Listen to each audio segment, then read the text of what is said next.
بسم اللہ الرحمن الرحیم المال والبنون زینۃ الحیات الدنیا والباقیات الصالحات خیر عند ربک ثوابا وخیر عملا۔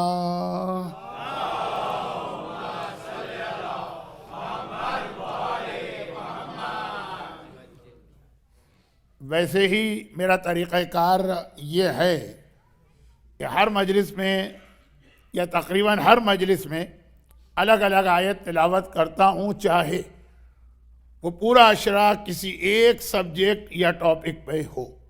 پھر بھی مجھے بھی قرآن کریم کی 10 مجلسیں ہیں تو 10 آیتوں کی تلاوت کا ثواب ملے، سننے والوں کو بھی مختلف آیتوں کا ثواب ملے۔ مگر اس دفعہ جو تقاریر مجھے یہاں کرنا پڑ رہی، بہت واضح طور پر اس کے 3 حصے ہیں۔ آج موسم، ویدر، ویک ڈے، پھر بھی اتنے سارے مومنین آ گئے کیونکہ یہاں کے اعتبار سے یہ خاص ایک دن ہے، یوم سکینہ۔ اب جو آنے والے 2 دن ہیں، مجھے بھی معلوم ہے، آپ کو بھی معلوم ہے کہ نہ آپ آ سکیں گے اور نہ ہی میں بھی اس موضوع پہ بات کر سکوں گا، تو 2 دن تو مجھے پتہ ہے۔ اس کے بعد پھر آخری 3 پروگرام، 1 مجلس شہادت، 2 عید زہرا کے پروگرام، تو یہ 5 یا 6 دن اتنے مختلف موقع بن رہے ہیں کہ میرا موضوع ایک رہے گا بھی نہیں۔ تو اس میں تو جب موضوع ہی الگ ہے، آیتوں کی الگ الگ تلاوت کی جائے گی، لیکن آج جو آیت تلاوت کی گئی یہ سورہ کہف کی آیت ہے، اور اب تو تقریباً ہمارے بچے کو پتہ چل گیا ہے کہ سورہ کہف قرآن کریم کا وہ سورہ ہے جو آقا حسین نے نوک نیزہ پر تلاوت کیا تھا۔ کچھ نوحوں میں بھی یہ تذکر آ گیا ہے کہ سورہ کہف کی تلاوت۔ البتہ یہ واضح کر دیا جائے کہ پورے سورے کی تلاوت آقا نے نہیں کی، بلکہ پہلی 5 آیتوں کی تلاوت کی ہے۔ اب حسبت ان اصحاب الکہف والرقیم کانوا من آیاتنا عجبا، یہاں تک پہلی 5 آیت۔ اور جب بات سورہ کہف کی آئی ہے تو ایک مختصر بات اور اس حوالے سے کر لی جائے کہ پہلی 5 آیتیں آقا حسین نے بازار کوفہ میں یا بازار شام میں نوک نیزہ پر کٹے ہوئے سر سے تلاوت فرمائیں، اور اس سورے کی آخری 10 آیتیں ایک ایسے پرابلم کا سلوشن ہے جو یہ کہیے کہ ہمارے اور آپ کا پرابلم ہے۔ دیکھیے، اللہ نے اور اللہ کے رسول نے ہمیں دنیا اور آخرت دونوں کے پرابلمز کے سلوشن بتائیں۔ بھری پڑی ہیں ہمارے پاس دعائیں۔ ایک زمانے میں ایک کتاب بہت پاپولر تھی، پتہ نہیں اب بھی ہے کہ نہیں، گجراتی زبان میں مجموعہ۔ اب دعائیں دعائیں دعائیں، ہر سلسلے کی دعائیں۔ اب وہ جو دعائیں ہیں، وہ جو پرابلمز کے لیے ہیں، وہ ہر زمانے کے مومن کو اس کی ضرورت۔ صحت، پیغمبر کے زمانے میں کیا لوگ بیمار نہیں پڑتے؟ اور کیا آج کے زمانے میں لوگ بیمار نہیں پڑتے؟ اور کیا چھٹے امام کے زمانے میں بیمار نہیں پڑتے؟ اب صحت کی دعا ہر دور کے مومن کے لیے۔ اور اس میں ایک چھوٹی سی بات آج عرض کر دوں، اگرچہ اس پہ الگ سے ایک گفتگو یا مجلس پڑھنے کا ارادہ ہے، لیکن جیسا میں نے کہا، جو آج مومنین ہیں کل اس سے بھی کم ہوں گے، پرسوں اس سے بھی کم ہوں گے۔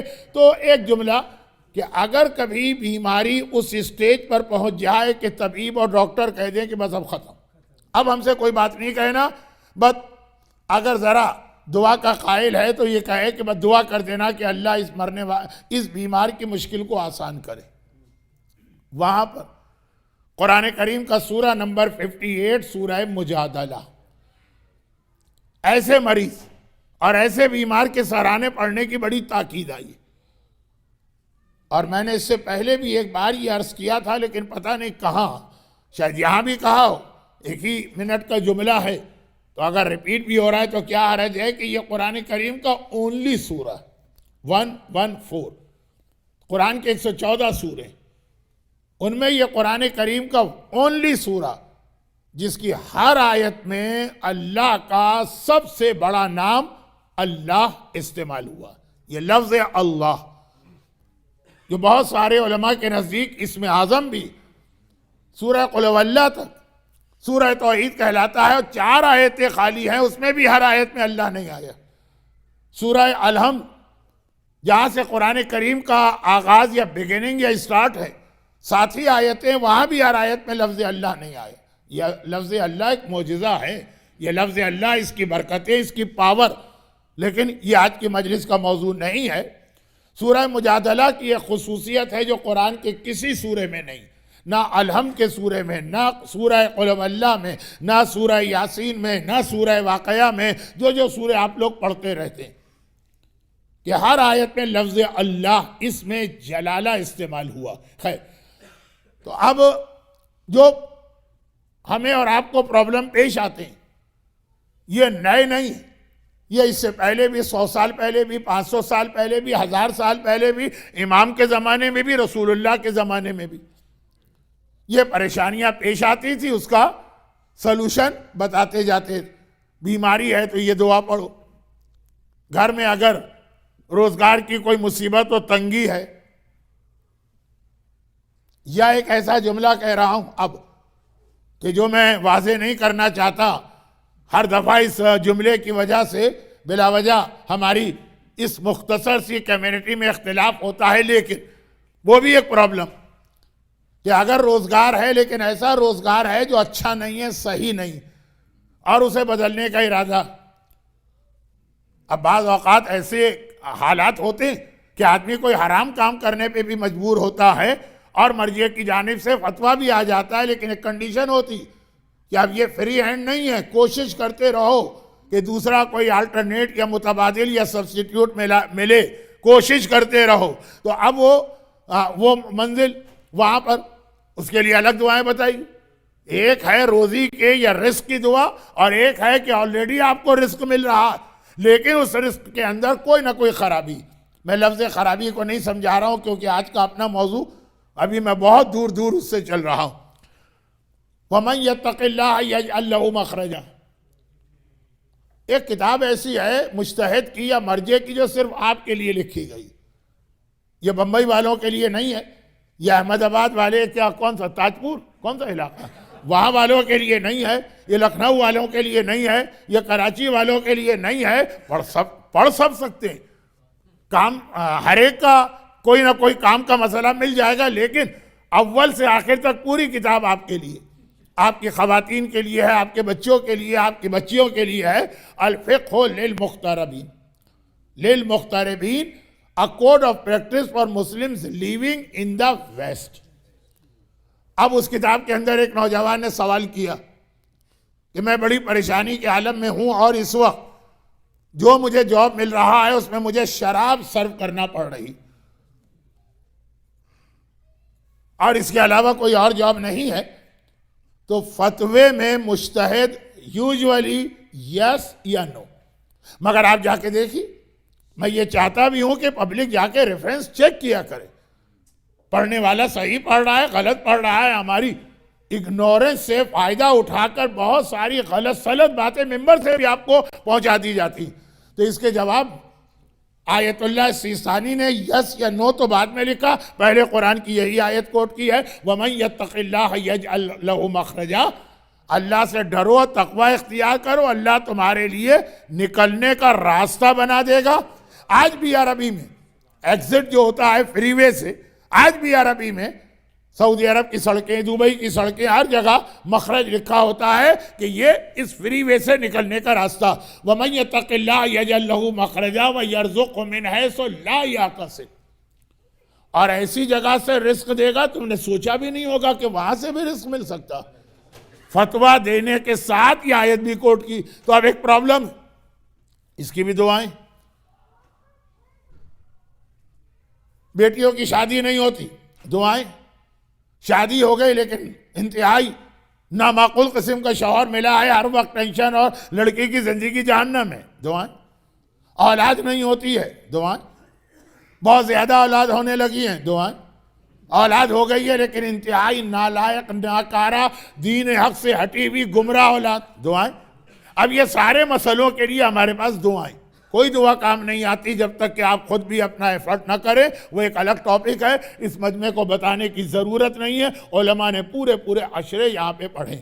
لیکن جو بات میں کہہ رہا تھا 1 منٹ کی بات، اس کو پھیلا کے 10 منٹ ہو گئے، بہت زیادہ میں نے پھیلا دیا، کہ اب یہ جتنے پرابلمز ہیں جن کی دعائیں مجموعہ ہے، مفاتیح الجناح ہے، ہر کتاب میں آپ کو ملے گی، یہ دعائیں ہر دور کے مسلمان کے لیے، کیونکہ یہ پرابلم ہر دور میں رہیں، مور اور لیس، کبھی زیادہ ہو گیا مسئلہ، کبھی کم، لیکن رسول اللہ سے لے کے 11ویں امام سے لے کے غیبت کبریٰ سے لے کے آج تک، مگر ایک مسئلہ ایسا جو پہلے والوں کا نہیں تھا، وہ خاص ہمارا مسئلہ، اور شاید ہمارا بھی نہ ہو، ہمارے بعد والوں کا، لیکن ہے بہرحال ہمارا، اور اس کا جو سلوشن ہے، جو بیسٹ، وہ سورہ کہف کی آخری 10 آیتیں،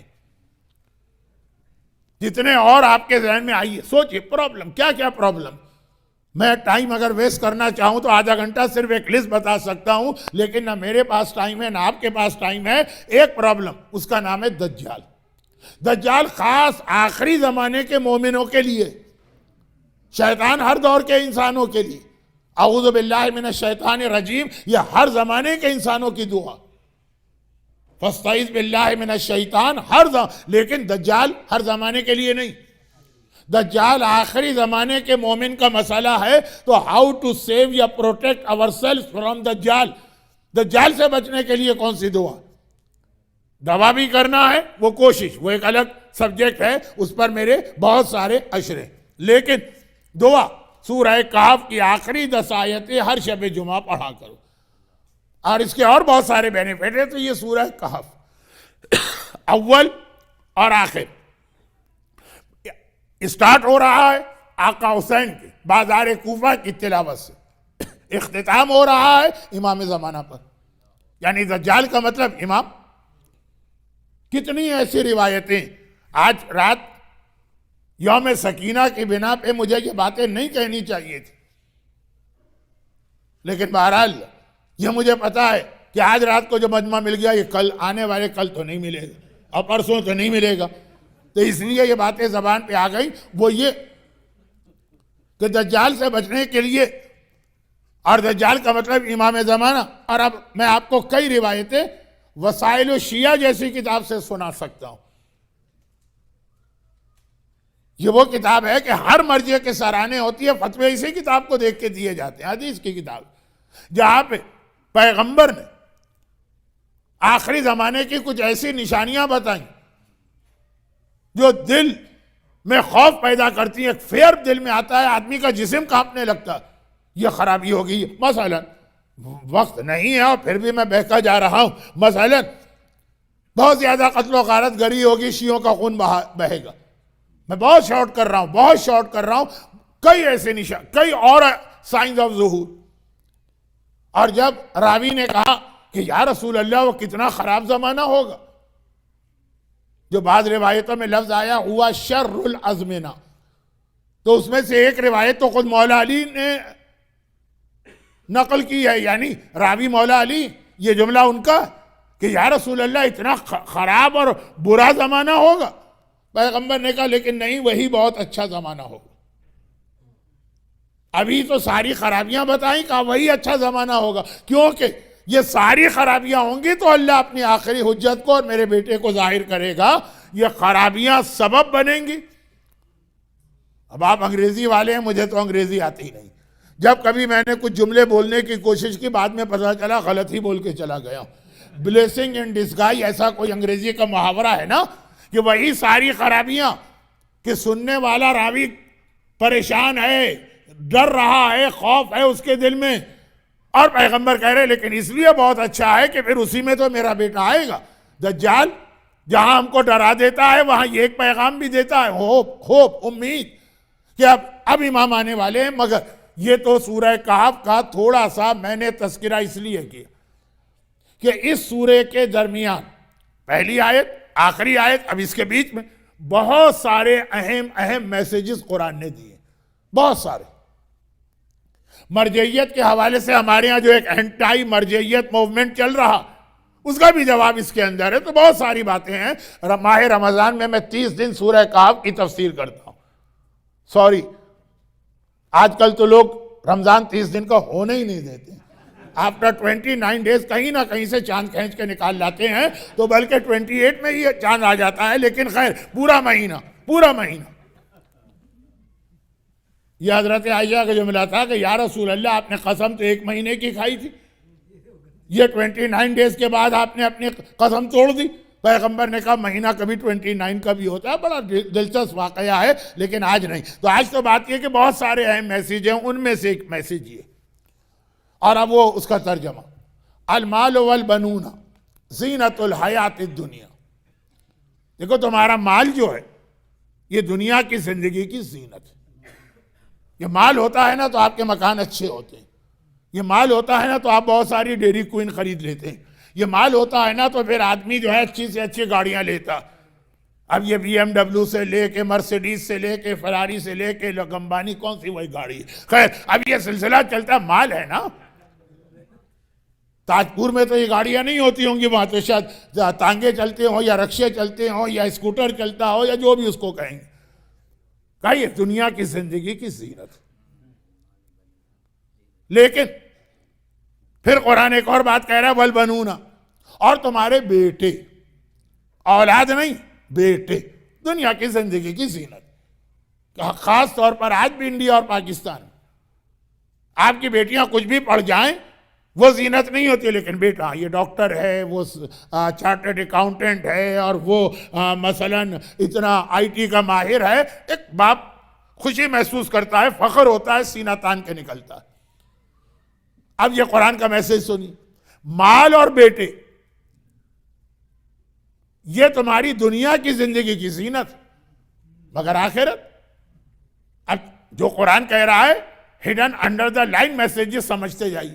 اب قرآن کہتا ہے والباقیات الصالحات، لیکن ایک چیز ہے باقیات الصالحات، خیر و عند ربک کا ثواب، اللہ کے یہاں ثواب بھی اس کا زیادہ ہے، مال کا نہیں۔ مال بھی اگر صحیح طریقے سے کما کے اچھی جگہ خرچ کیا جائے ثواب ہے، لیکن خیر سپرلیٹو ڈگری ہے، سب سے اچھی چیز وہ باقیات الصالحات۔ اور بیٹے اگر صحیح معنوں میں بیٹوں کی تربیت کیا اور ان کو دیندار بنایا، یہ ثواب دلوائیں گے، لیکن قرآن کہتا ہے کہ سب سے زیادہ ثواب، خیر سپرلیٹو، خیر کے معنی گڈ نہیں ہے، خیر کے معنی بیسٹ، وہ ہے باقیات الصالحات۔ وَخَيْرُ عَمَلًا، اور بہترین امید اگر کسی چیز سے، وہ باقیات الصالحات سے۔ مجھے یاد پڑ رہا ہے کہ یہ تھوڑا سا معروضہ میں اس سے پہلے اس ممبر پہ 2-3 سال پہلے عرض کر چکا ہوں۔ اب سوال یہ پیدا ہوتا ہے وہ باقیات الصالحات کیا چیز ہے؟ دنیا کی زندگی جو ہے وہ تو قرآن نے بالکل کلیئرلی مینشن کیا، مال اور بیٹے۔ تفاسیر میں اس کے کئی معنی دیے گئے ہیں، لیکن اگر آیت کے اسٹائل سے ہی دیکھیں تو اندازہ ہو جاتا ہے کہ باقیات الصالحات کیا ہے۔ کہا بیٹے دنیا کی زندگی کی زینت ہے، آخرت کے لیے کوئی اور چیز۔ تو اب بیٹوں کے سامنے کون سا لفظ آتا ہے؟ بیٹوں کے سامنے بیٹیاں آتا ہے۔ یہی وجہ ہے کہ صادق آل محمد امام جعفر صادق علیہ الصلاۃ والسلام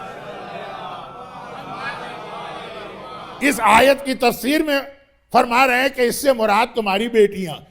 تو اب یہ بیٹے اور بیٹیاں، کہا بیٹا دنیا کی زندگی کی زینت ہے، نہ آخرت میں ثواب دلوا سکے گا نہ اس سے کوئی امید کرنا، اور بیٹیاں وہ ہیں جو ثواب بھی دلواتی ہیں اور امید بھی۔ ثواب کے لیے تو آپ روایت سنتے رہتے ہیں کہ کبھی پیغمبر نے فرمایا جس نے 4 بیٹیوں کی کفالت کی وہ جنت میں میرے ساتھ اس طرح ہوگا کا ہاتین۔ اب وہ روایتیں نہیں پڑھ رہا۔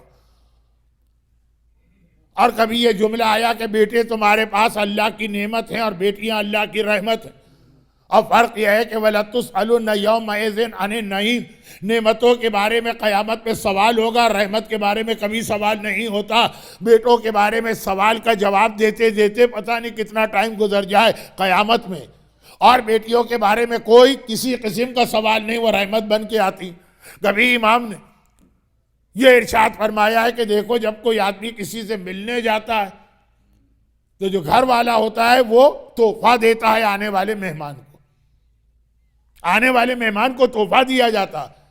یہ پہلی دعا جو آپ خانہ کعبہ کے دروازے پہ کھڑے ہو کے پڑھتے ہیں، ٹیکنیکلی جملہ غلط ہے تو اس کو ٹھیک کر دو۔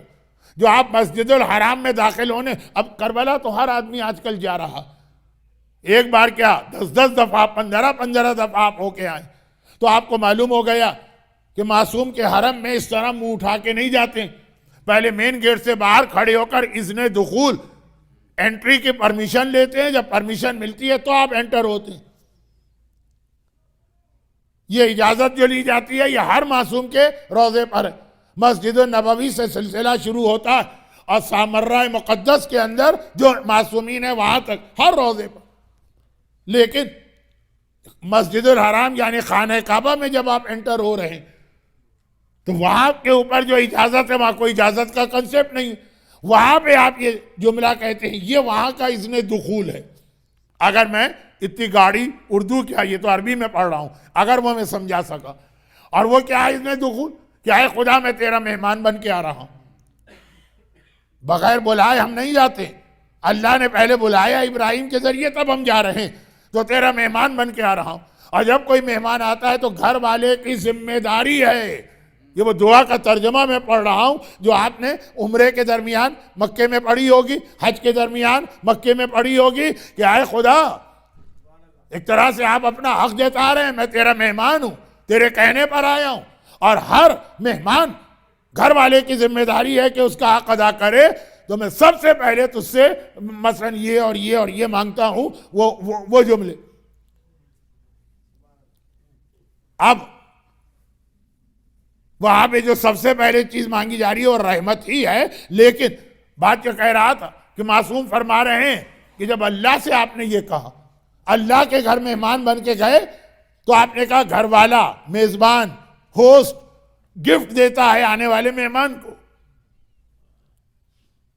یہ ایک طریقہ ہے اسلام کا، ایک سنت ہے اسلام کی۔ اسی حوالے سے معصوم فرما رہے ہیں کہ اب اگر کائنات کا سب سے اچھا ہوسٹ ہو اور کائنات کا سب سے اچھا گیسٹ ہو، جس کے پاس آپ جائیں گے، آپ کا جو اسٹیٹس ہے، جو سامنے والے کا اسٹیٹس ہے، دونوں اپنے اسٹیٹس کو دیکھ کر ایکسچینج آف گفٹ کریں گے۔ مثلا آپ کے یہاں بالکل ایک اجنبی اور فقیر آ گیا، اس کو بھی آپ گفٹ دیں گے، اور اگر آپ کا اپنا بیٹا آپ سے ملنے کے لیے آ گیا، اس کو بھی آپ گفٹ دیں گے، دونوں کے گفٹ میں فرق ہونا چاہیے۔ اور اگر آپ کے والدین آپ کے گھر کچھ عرصے رہنے کے لیے آ گئے، آپ ان کو بھی کچھ گفٹ دیں گے، مگر وہ تو ویسا تو نہیں دیں گے نا جتنا ایک عام مومن کو دیں گے، فرق ہوتا۔ تو اب بیسٹ کے پاس جا رہا تو ملے گا بھی اسے بیسٹ گفٹ۔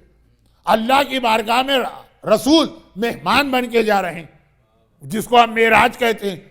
معراج کا سفر وہ سفر ہے جو پیغمبر نے خود سے نہیں کیا، اللہ نے باقاعدہ پیغمبر کو دعوت دے کے بلوایا، اور دعوت دینے کے بھی 2 طریقے ہیں۔ اس معراج کو اگر میں آگے بڑھاؤں تو آج کی مجلس کا وقت رہ جائے گا، انشاءاللہ کل اور پرسوں تھوڑا سا اس کا تذکرہ کسی اور کانٹیکس میں ہوگا، لیکن اتنی سی بات سن لیجیے کہ خالی ایک تو ہوتا ہے کہ آپ کسی کو دعوت دے دیں، بھائی کل میرے گھر میں ایک فنکشن ہے آ جانا، یہ بھی آپ نے دعوت دی، انوائٹ کیا، اور ایک جس کا آپ کو بہت زیادہ خیال ہے۔ ہمارے ساتھ یہ ہوتا ہے، ایسے لوگ ہیں جو ہمارا خیال کرتے ہیں، سب نہیں ہے کہ جو قبر کے سانپ و بچھو سے ڈر کے ہمارا چہرہ بھی دیکھنے کو تیار نہیں ہیں۔ وہ کیا کرتے ہیں، مولانا کل ہمارے ہاں فنکشن، خالی اپنا پرسنل نہیں، 22 رجب کی نیاز ہے مثلا، یا مجلس ہے، مجلس تو امام کی ہے، لیکن نہیں، میک شور کرنے کے لیے کہتے ہیں کہ مولانا آپ کو کل آنا ہے اور ہم سواری بھجوائیں گے، ہماری طرف سے سواری آئے گی، پک کا انتظام کریں گے، آپ آ جائیے گا۔ تو اللہ نے خالی بلایا نہیں ہے بلکہ باقاعدہ سواری براق بھی بھجوائی ہے، اور براق چلانے والا ڈرائیور جبرائیل بھی بھجوایا ہے، اور پھر رسول کو بلایا۔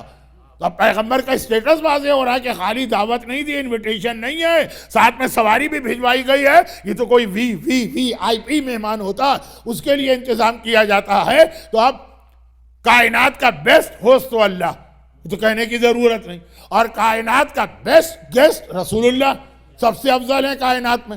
یہ ربیع الاول کا مہینہ پیغمبر کی ولادت کا مہینہ، ربیع الاول کا مہینہ پیغمبر کی ہجرت کا مہینہ. خیر، اب پہنچے وہاں پہ، اور جب وہاں سے واپس آئے تو لوگوں نے سوال کیا. بات کی چیز ہے، کیا تحفہ ملا؟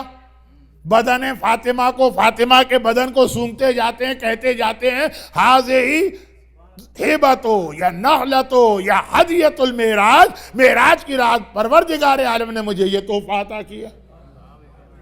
بیسٹ کے پاس بیسٹ گیا تو تحفہ بھی اسے بیسٹ ملے گا. یہی امام کا آخری جملہ تھا کہ یاد رکھو، اگر بیٹی سے بہتر کوئی چیز ہوتی تو اللہ وہ اپنے حبیب کو عطا کرتا.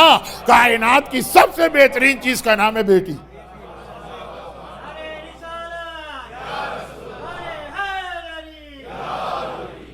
اب یہ شہزادی کی عظمت تو ہے کہ معراج میں ملی، لیکن ہمارے اور آپ کے لیے بھی پیغام ہے، بیٹیاں باقیات الصالحات ہیں، بہترین تحفہ پروردگار ہیں. ثواب بھی تمہیں اس میں زیادہ ہے اور امید. اب امید کو ذرا سا سمجھا دوں تو پھر حسین کی بیٹی کی طرف میں آتا ہوں. امید، بیٹے بھی والدین کی مدد کرتے ہیں، لیکن زیادہ امید نہ رکھیے گا، وہ کسی اور کے انفلوئنس میں بھی آ جاتے ہیں. آپ کا ہنسنا بتا رہا ہے کہ آپ میں سے ہر ایک پہ ہی گزر چکی ہے. خیر، تو خلاصہ یہ ہے کہ وہ ہر ایک کے انفلوئنس میں آتے ہیں، انفلوئنس میں. اور بیٹیاں پریشر میں آتی ہیں پھر بھی والدین کی خدمت کرتی ہیں. اب میں اس کی 2 مثالیں دے رہا ہوں. مثالیں کیا مطلب؟ ایک دنیا کی اور ایک آخرت کی. کتنی بچیوں کو میں جانتا ہوں، کتنی بچیوں کو خاص طور پر جو کسی ایسے ماحول میں رہتی ہوں جو ہندو کلچر سے بہت ہی زیادہ انفلوئنس ماحول، جس کے بہت زیادہ اثرات ہندوؤں کے ہوں. اب ہندوؤں کے ہاں تو یہ ہے کہ بیٹی کو رخصت کر دیا، جہیز وہیز دے کے چیپٹر کلوز کرو، باپ کی میراث میں سے بھی کوئی حصہ نہیں ملے گا، اور اب اس کا باپ سے کوئی تعلق نہیں رہا. مجھے آپ کے احمد آباد کا نہیں پتا ہے، لیکن ہمارے یہاں کراچی میں جو خوجہ کمیونٹی رہتی، وہاں پہ باپ بیٹی کے گھر جا کے پانی تک نہیں پیتے کہ نہیں آپ بیٹی کا گھر ہے، وہ پرایا گھر ہے، وہاں پانی بھی نہیں پیئیں گے. پرانے بزرگ، پرانے مزاج کے لوگ.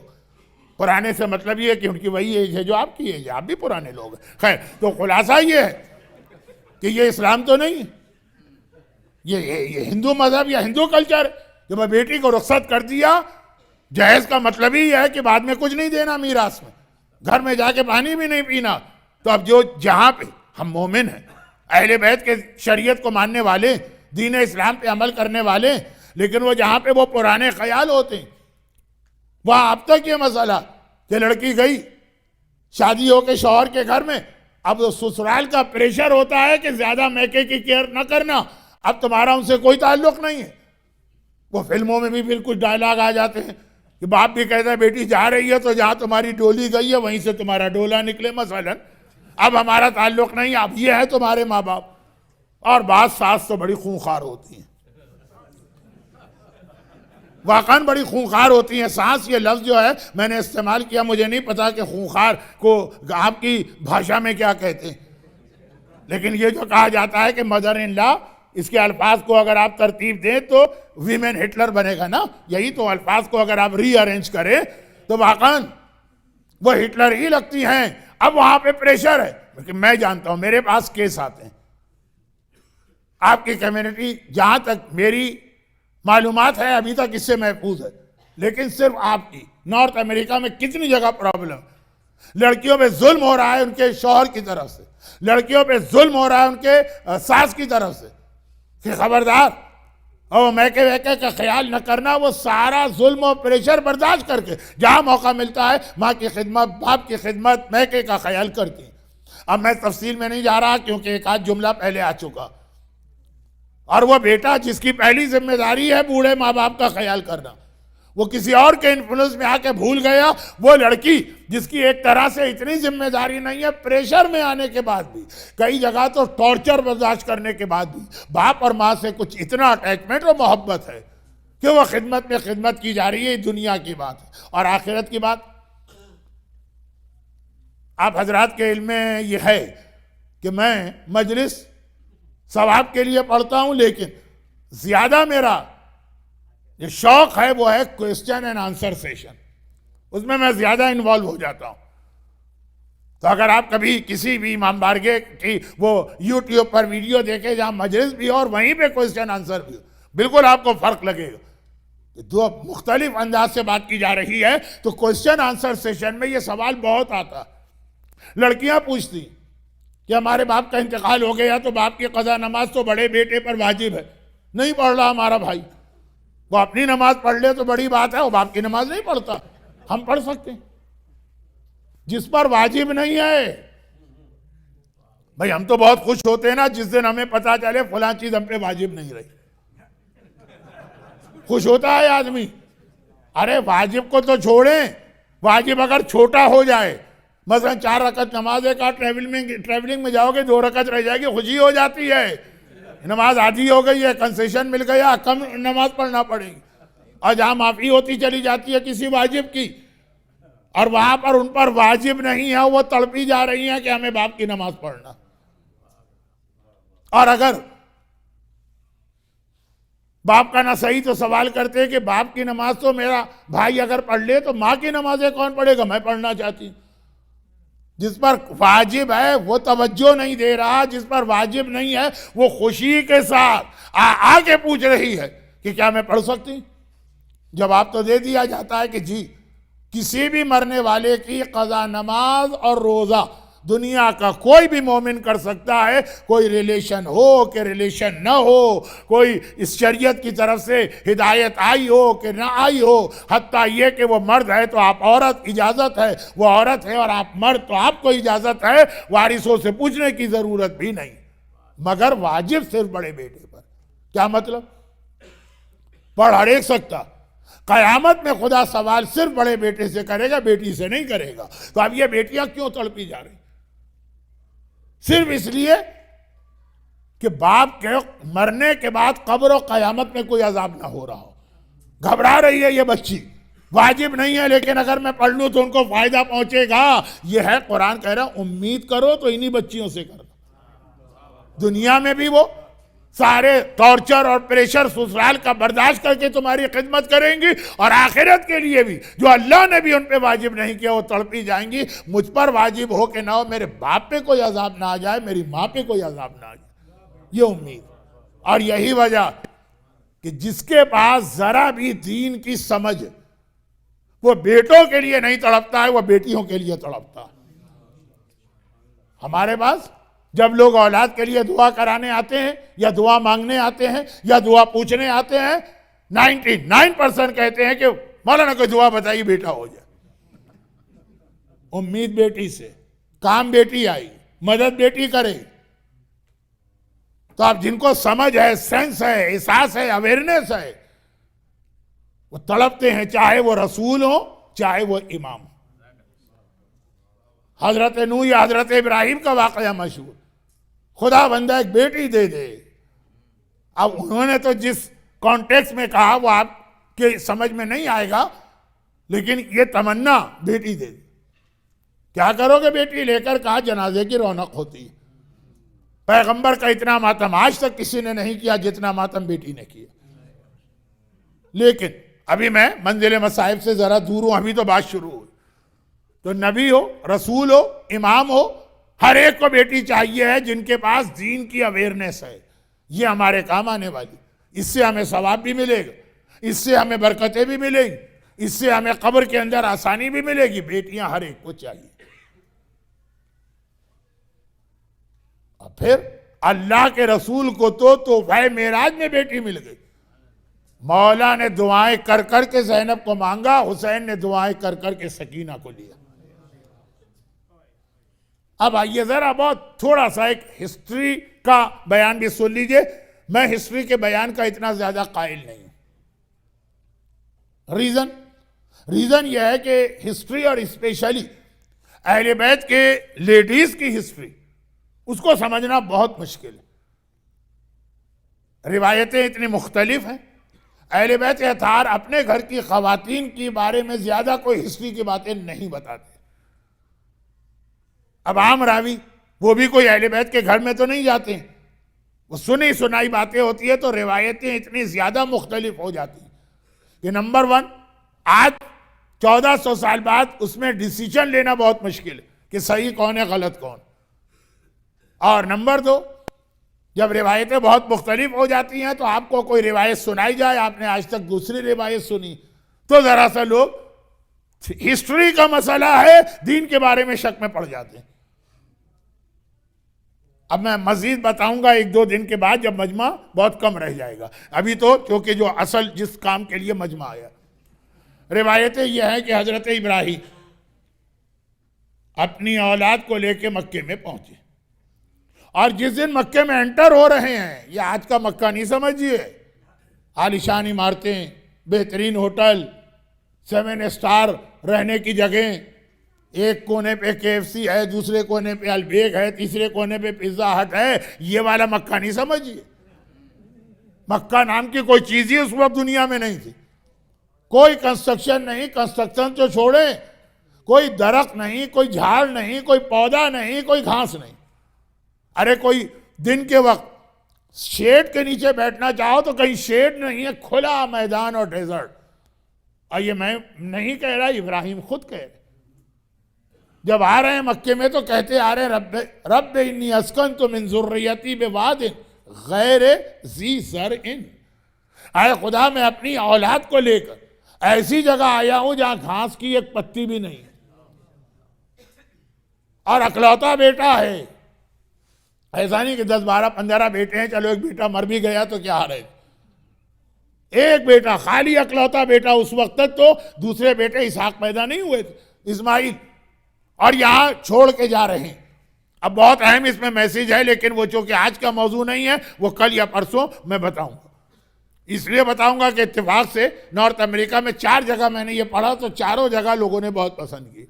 لیکن یہ الگ بات ہے، میرا ایکسپیرینس ہے کہ جو چیز کہیں اور پسند کی جائے وہ آپ کو بہت ناپسند ہوتی ہے، اور جو چیز آپ بہت شوق سے سنتے ہیں میں کہیں اور پڑھوں تو لوگ ناپسند کرتے ہیں. خیر، تو اب وہ ایک الگ بات ہے. ابراہیم بیٹے کو اور بیوی کو لائے، ہاجرہ کو، دونوں کو یہاں بٹھا دیا. کہاں بٹھا دیا؟ جہاں گھاس کی ایک پتی بھی نہیں ہے، سر پہ ذرا سا سایہ بھی نہیں،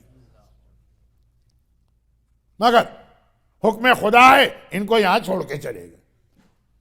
پھر وہ زمزم کا پانی نکلا، مکہ شہر آباد ہوا. لیکن جب مکہ شہر آباد ہوا، کیونکہ پہلے زمانے کے ڈیزرٹ میں پانی سب سے بڑی دولت ہوتی، یہ پانی جب نکلا تو یہ دیکھ کے اطراف کے بہت سے قبیلے آ گئے. حضرت حاجرہ نے کنڈیشن لگائی، تم یہ پانی یوز کر سکتے ہو اور یہاں پہ رہ سکتے ہو، مگر چونکہ یہ پانی نکلا میرے بیٹے کی وجہ سے، اور یہ جو شہر آباد ہوا، جو پہلا ٹینٹ لگایا وہ میرے بیٹے نے لگایا، یہ میں نے لگایا اپنے بیٹے کے لیے، اس لیے یہاں کے مالک ہمیشہ ہم رہیں گے. سب نے مان لیا، سب نے مان لی. لیکن 2 جنریشن اور 3 جنریشن گزر گئی، مکہ بہت آباد ہو گئے. اب جو نئے لوگ آئے یا وہی پرانے لوگوں کی جو نئی جنریشن آئی جن کو پوری ہسٹری نہیں پتا، اس وقت ہسٹری اہم بن جاتی ہے، انہوں نے ایک مرتبہ ایک دوسرے سے کہا کہ یہ کیا ہے؟ مکہ اس کا جو سب سے پرائم لوکیشن ہے، جہاں کی ریل اسٹیٹ کی ویلیو سب سے زیادہ، صرف ایک خاندان وہاں پہ قبضہ کر کے بیٹھا ہوا ہے، وہ ساری ان کی ملکیت میں پورا، یعنی اصل تو خانہ کعبہ ہے نا، تو اس کے قریب کا جتنا علاقہ ہے وہ اولاد اسماعیل کی ملکیت میں. ان کی دادی حاجرہ اسی کنڈیشن پر دوسروں کو رہنے کی پرمیشن دے چکی. اب تو بھول بھال گئے، 3 جنریشن ہو گئی، بھول گئے یا پتہ ہی نہیں ان کو. بھول کا مطلب ہے کہ تھا معلوم تھا اور بعد میں یاد نہ رہا، لیکن نئے بچوں کو معلوم ہی نہیں.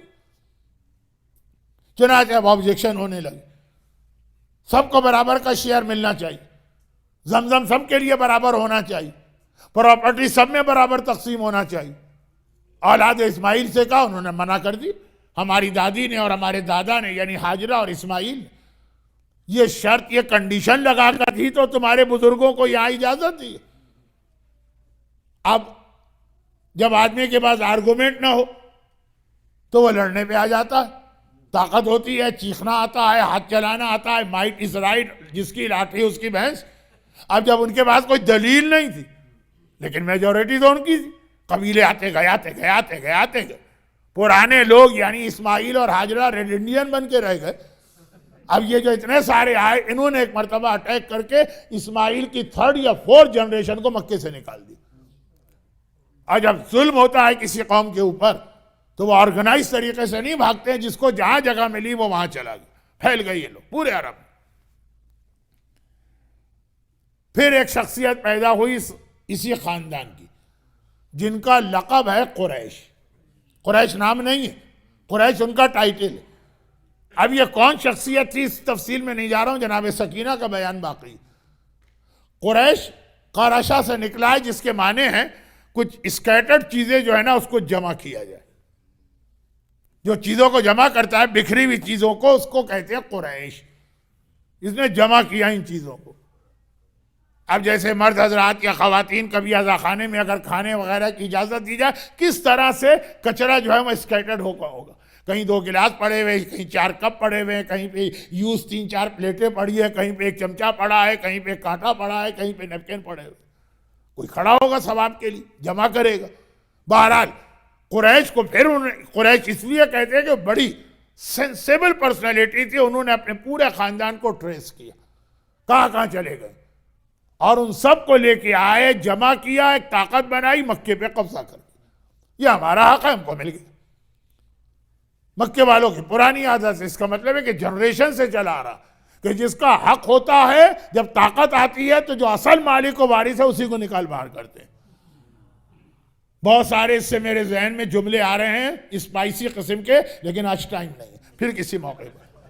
مگر اس فیملی کی جو برانچ یمن چلی گئی تھی, جب ان کو یہ آفر کی گئی تو انہوں نے آنے سے انکار کر دیا, کیونکہ یمن میں وہ اسٹیبلش بھی ہو گئے تھے, اور یمن اس زمانے میں پورے عرب کے ڈیزرٹ میں سب سے زیادہ پیسے والا اور ترقی یافتہ ملک تھا. ایک ایسے راؤٹ پر تھا نا, یمن دنیا کے 2 حصوں کو ملاتا ہے. جیسے آج سوئس کنال کی ایک اہمیت بن گئی تھی, یا پناما کنال کی اہمیت ہے, پھر بھی یہ کم. یمن ایسٹ اور ویسٹ کو ملاتا ہے. انڈیا اور چین اور جاپان کو یورپ سے ملانے کا راستہ یمن ہے. بائی شپ سارا کارگو یمن میں آتا ہے, یمن سے بائی روڈ پھر سیریا ہوتا ہوا. تو بہت پیسہ تھا اور بہت ترقی بھی بہت زیادہ تھی, بہت بڑی سیولائزیشن تھی. حضرت سلیمان نبی کی شادی کس سے ہوئی تھی؟ یمن کی ملکہ سے ہوئی تھی, ملکہ سبا بلقیس. اور وہ اتنی بڑی اس وقت ان کی حکومت تھی جناب بلقیس کی کہ وہ جو ہدہد تھا جو دیکھ کر گیا تھا وہ حیران ہو کر گیا تھا. حضرت سلیمان کو بتائے تو یمن, تو جو لوگ وہاں سیٹل ہو گئے. جیسے فرض کیجئے کبھی انڈیا میں کوئی ایسا ہندو مسلم فساد ہو جائے, خدا نہ کرے کہ مثلا احمد آباد سے لوگ نکلیں. احمد آباد ابھی احمد آباد ہے کہ نام چینج ہو گیا, کچھ سننے میں تو آ رہا تھا. خیر ابھی تک وہی ہے, چلے غنیمت ہے. تو اب یہ ہے کہ اسکیٹرڈ ہو گئے. اب کوئی آدمی آباد میں آئے کہ پوری کمیونٹی کو کھو جائے کہ یہ مومن کمیونٹی کو جمع کرنا. جو امریکہ میں آ جائیں گے وہ کہیں گے ہم کیوں آئے واپس, ہم تو یہاں اٹلانٹا کے اندر اتنی ساری ڈیری کوئن کھول کے بیٹھے ہیں, ہم کیوں مرزا پور یا تاج پور کے اندر جائیں. یعنی یہ نیچرل چیز ہے. آپ کی مثال آپ کی توہین کے لیے نہیں دے رہا ہوں. ہمارے ہاں کراچی میں بھی جو فسادات ہوئے اور کتنا قتل عام ہوا, کراچی تو مشہور ہو گیا تھا سیکنڈ بیروت. اب اس وقت جو لوگ نکلے حالات کی وجہ سے, اس میں کچھ افریقہ گئے, حالات ٹھیک ہوئے وہ واپس آ رہے ہیں. گلف گئے, حالات ٹھیک ہوئے واپس آ رہے ہیں. پاکستان ہی کے دوسرے شہروں میں گئے, حالات ٹھیک ہوئے آ رہے ہیں. لیکن جن کو یہاں پہ اسٹیٹس مل گیا وہ واپس نہیں آ رہے. ہم یہاں سیٹ ہو گئے, یہاں کی زندگی اچھی ہے یہاں پہ. تو یمن والا جو برانچ ہے اس نے کام یہی رہیں گے. اب پورا خاندان حضرت اسماعیل کا مکے میں آ گیا سوائے ایک برانچ کی. اچھا, اب یمن میں تھی کرسچینٹی. جب وہاں پہ رہے کئی جنریشن گزری, اور چونکہ اس وقت تک اسلام نہیں آیا تھا تو Christianity is a true real مذہب, تو وہ سب لوگ عیسائی ہو گئے. پھر عیسائیوں میں ایک طریقہ ہوتا ہے کہ اگر کسی کو عبادت کا بہت شوق ہے تو وہ دنیا کو چھوڑ کے جنگل میں جا کے چرچ بنا کے رہتا ہے, اس کو راہب کہتے ہیں. صرف اس کو نماز اور روزہ ہے اور کچھ نہیں چاہیے. تو جو راہب جب بن جاتا ہے تو اس کا اپنا جتنا بھی کیش اور ایسٹس ہے وہ اس کی فیملی میں چلے جاتے ہیں, زندگی میں ہی چلا, اس کا اب کوئی تعلق نہیں. اب یہ لوگ پہلے عیسائی بنے، یہ پہلا مرحلہ تھا، صحیح مذہب تھا، صحیح تھے، جنتی تھے. اور پھر اس کے بعد جب زیادہ ریلیجن ان میں آ گیا تو اب یہ لوگ راہب بننے لگے. یمن میں پیسہ ہی پیسہ ہے، کیونکہ ایسے ٹریڈ روٹ پر ہے، چین اور انڈیا اور جاپان کو ملاتا ہے یورپ سے، تو تجارت ساری وہاں سے ہوتی. جو بزنس مین ہے وہ پیسوں میں کھیلتا. راہب بنے، اس کی جائیداد اس کے خاندان میں آ گئی دوسرے لوگوں. اور پھر یہ سلسلہ بڑھنے لگا. جنہیں اس کا مزہ آ جائے نا نماز و روزے کا، پھر ان کا دنیا میں دل نہیں لگتا. یہاں تک کہ اس فیملی کے 100 آدمی راہب بن گئے، سب کی دولت. فیملی ہی نہیں رہی. پہلے تقسیم ہوتی تھی، اب کس میں تقسیم ہو؟ ایک ہی آدمی آخر میں بچا تھا، خویل. یہ ساری دولت ان کے پاس آ گئی. 100 بڑے بڑے بلینر اپنے زمانے کے وہ راہب بن گئے. عبادت دولت ان کے پاس آ گئی. تو وقت وہ آ گیا کہ اپنی فیملی میں یہ اکیلے رہ گئے، باقی سب تو راہب بن گئے، یہ اکیلے رہ گئے ہیں. اب تو بہرحال جو راہب نہیں بنے اس کو تو دوست احباب رشتہ دار. چنانچہ انہوں نے کہا کہ اب میں مکے جاتا ہوں، یہاں رہ کے کیا کروں. امیڈیٹ فیملی جو ہے وہ ساری کی ساری عبادت کی طرف چلی گئی. یہ ساری دولت لے کے مکے میں آئے. مکے میں آنے کے بعد ان کے یہاں ایک بیٹی پیدا ہوئی، پہلی بیٹی جس کا بیان آج کی مجلس میں آ رہا. اور بعض علماء کہتے ہیں کہ نہیں، یمن میں ہی بیٹی ہو گئی، بلکہ اسی کی وجہ سے پریشان ہو کے مکے میں آئے. دیکھیں یہ پرابلم آپ کا ہوگا، آپ کا اگر نہیں ہے تو نارتھ امریکہ میں ہر جگہ. اور وہ یہ ہے کہ بیٹیاں پیدا ہوئیں، اب شادی کا مسئلہ. پوری فیملی جو امیڈیٹ فیملی وہ ساری راہب بن چکی ہے. بیٹی پیدا ہو گئی ہے، جوان ہوگی تو اس کی شادی کرنا. انڈیا اور پاکستان میں تو آج بھی یہ طریقہ ہے، بیٹی پیدا ہوئی شادی 20 سال بعد ہے. عقل مند والدین ابھی سے اس کے نام پہ یا کوئی انویسٹمنٹ کرتے ہیں، یا کپڑے یا زیور یا سامان جمع کرنا شروع کر دیتے.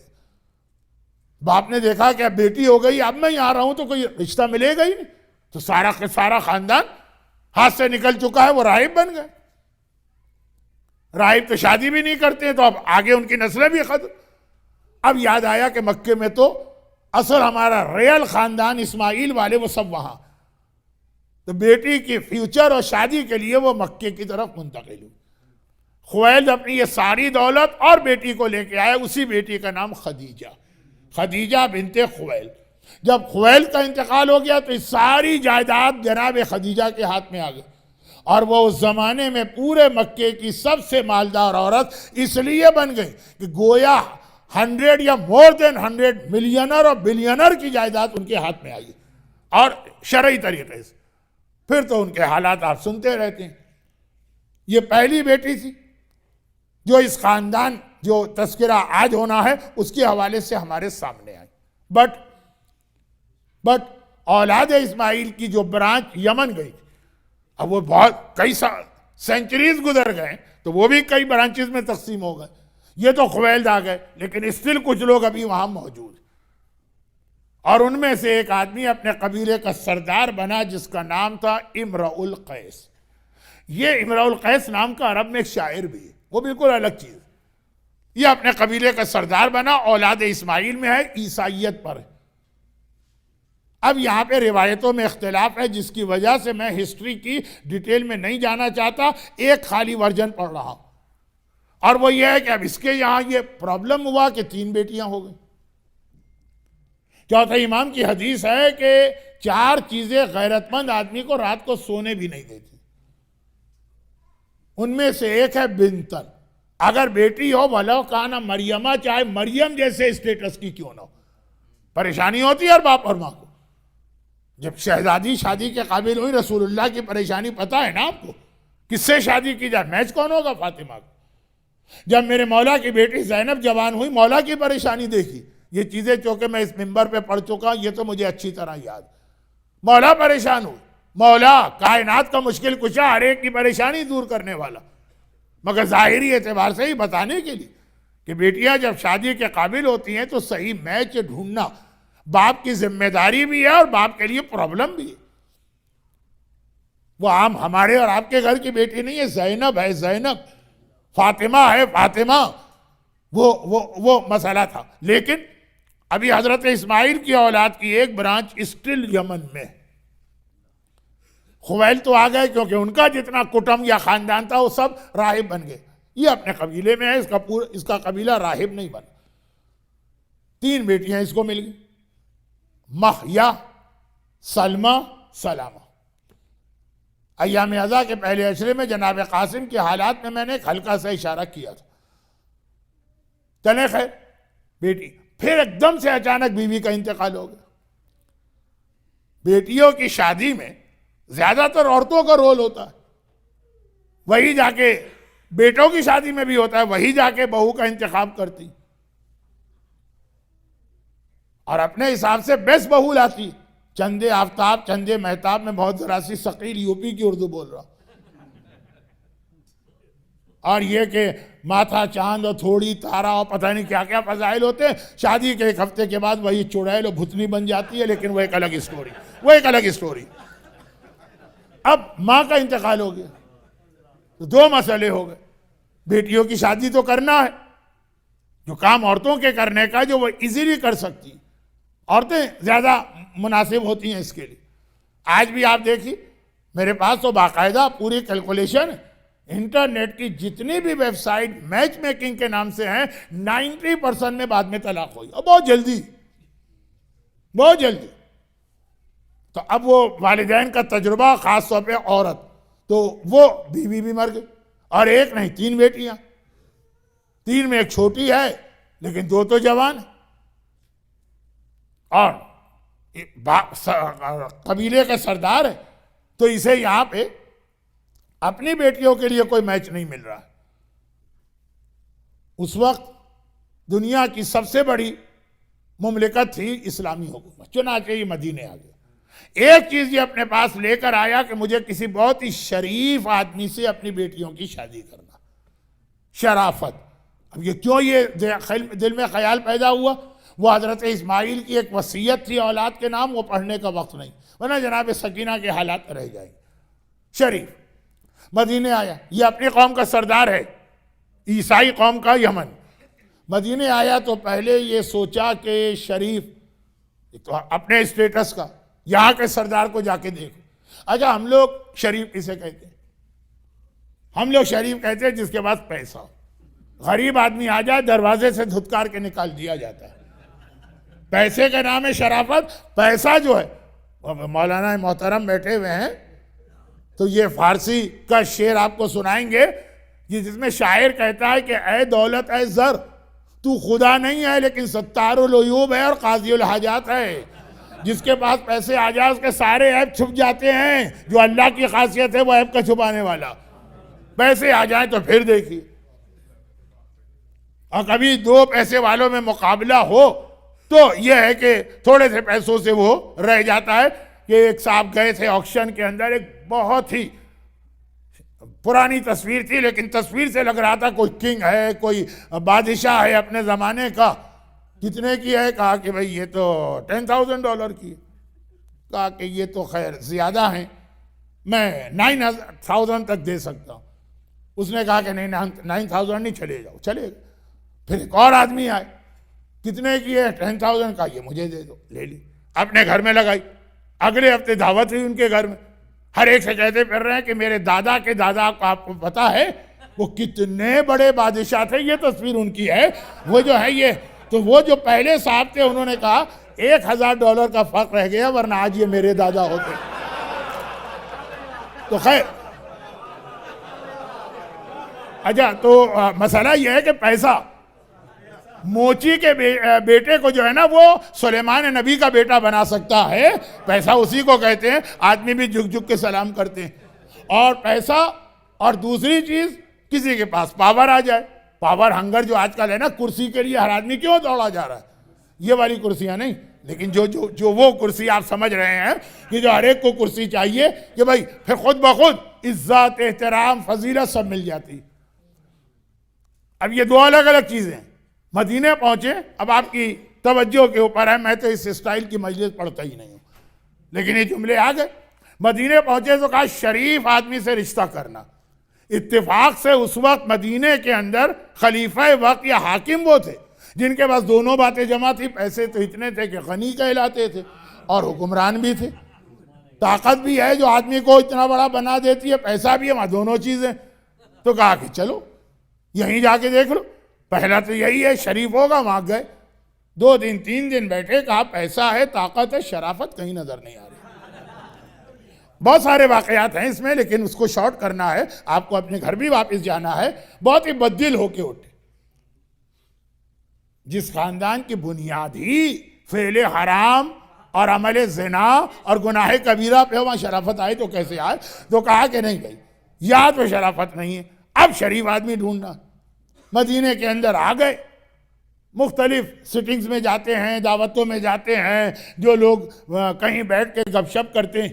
پہلا زمانہ، واٹس اپ نہیں، فیس بک نہیں ہے، اور موبائل نہیں ہے، کمپیوٹر نہیں ہے، ٹیلی ویژن نہیں ہے، ریڈیو نہیں ہے. تو لوگ شام کے وقت خود ہی بیٹھ کے جگہ جگہ، یہاں ایک چوپال، وہاں بیٹھک، باتیں ہوتی ہیں، یہ مختلف جگہوں پہ جاتے ہیں. کہیں پہ کوئی ایسا آدمی نظر نہیں آ رہا جس کو ان کا دل کہے کہ وہ شریف.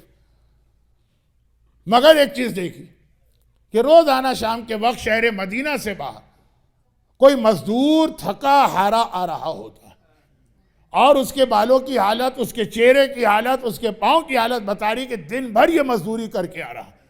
اور کسی ایسی جگہ مزدوری کر کے آ رہا ہے جہاں مٹی وغیرہ کا بہت کام ہے، کوئی کھیت، کوئی باغ، وہاں سے ہی آ رہا. آتا اسی راستے سے گزرتا، اس کو دیکھ کے سلام تو ہر ایک کرتا ہے، وہ آگے بڑھ جاتا. اور جیسے ہی وہ آگے بڑھتا تو چھوٹے چھوٹے بچے، 6 سال، 5 سال، 10 سال، 8 سال، وہ وہاں کھڑے ہوئے اس کا انتظار کر رہے ہیں. وہ ہر ایک کے پاس سے رکتا ہوا آگے مسجد کے اندر چلا جاتا. خیر، وہ یہ تو ڈھونڈ رہا تھا کسی مزدور کو، کوئی تھوڑی، کو بہت ہی شریف آدمی کو. تو شریف کا مطلب پیسے والا ہو، کم از کم وائٹ کالر ہو، 3 پیس سوٹ پہن کے ٹائی لگا کے بیٹھا ہوا ہو. تو وہ ان کو دیکھ رہا ہے، وہ دوسرے دن بھی، تیسرے دن بھی، روزانہ دیکھ رہا ہے. آخر اس کے دل میں خیال پیدا ہوا کہ بچے کیوں کھڑے ہوتے. وہ اس کے پیچھے چلا. کیا دیکھا کہ بچوں کے قریب سے گزر رہا، اور جو پیسے اس کے پاس ہیں وہ تھوڑے تھوڑے چپکے سے ہر بچے کے ہاتھ میں دیتا جاتا ہے. آخری منزل آتی ہے، اس کے پاس کچھ نہیں رہتا اور یہ اپنے گھر میں چلا جاتا ہے.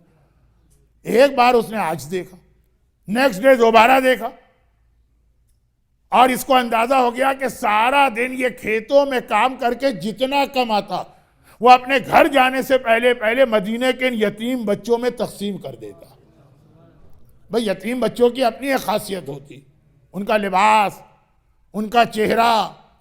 وہ جو آپ مرثیے میں بھی بعض اوقات سنتے ہیں کہ ہندا کا مکالمہ جناب سکینہ سے یتیمی کسے کہتے ہیں، یتیمی کی نشانیاں، وہ سب تقسیم کرتا ہے. جب وہ آگے بڑھتا ہے اپنے گھر تو کچھ نہیں ہوتا. ایک بے اختیار اس کی زبان پہ عربی کا صیغہ تعجب آیا، ما اشرف ھذا الفتى، یہ جوان کتنا شریف ہے. اچھا، اس کے ذہن میں تو یمن سے نکلتے وقت ہی شریف آدمی کی تلاش. اب اختیار ایکسٹیمپو اس نے کہا یہ نوجوان کتنا شریف. عجب، عربی میں جوان کو شباب بھی کہتے ہیں، فتح بھی کہتے ہیں.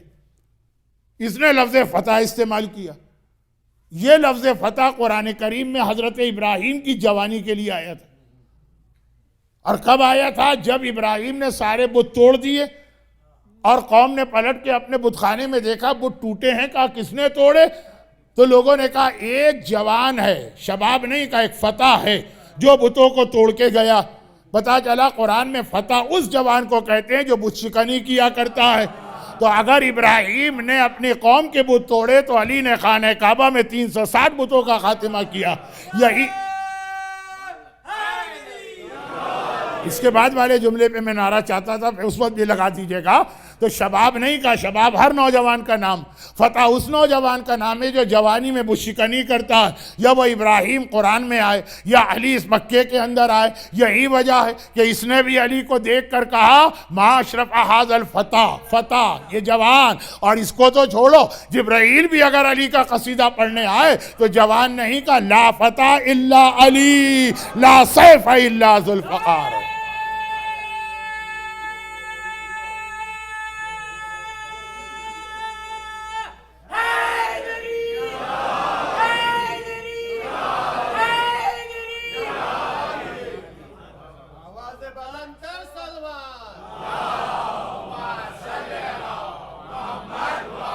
جو لوگ کل نہیں آئیں گے نا تو یہ آج تھوڑی مجلس میں ان کو سنا رہا ہوں تھوڑی سی زیادہ، تو یہ کل والی بات بھی آج کر رہا ہوں، بات ختم ہو جائے.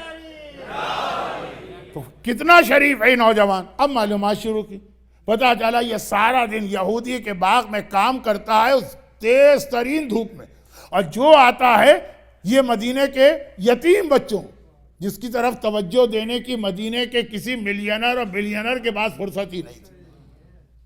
یہ جو زمانہ ہے تیسری خلافت کا، مدینے میں پیسہ چھلک رہا تھا، مگر وہ یتیم بچے یہ ان کو دے کے گھر جاتا ہے، گھر میں اس کے بچے فاقہ کرتے ہیں، خالی آج جاتا ہے وہاں کچھ نہیں ہوتا.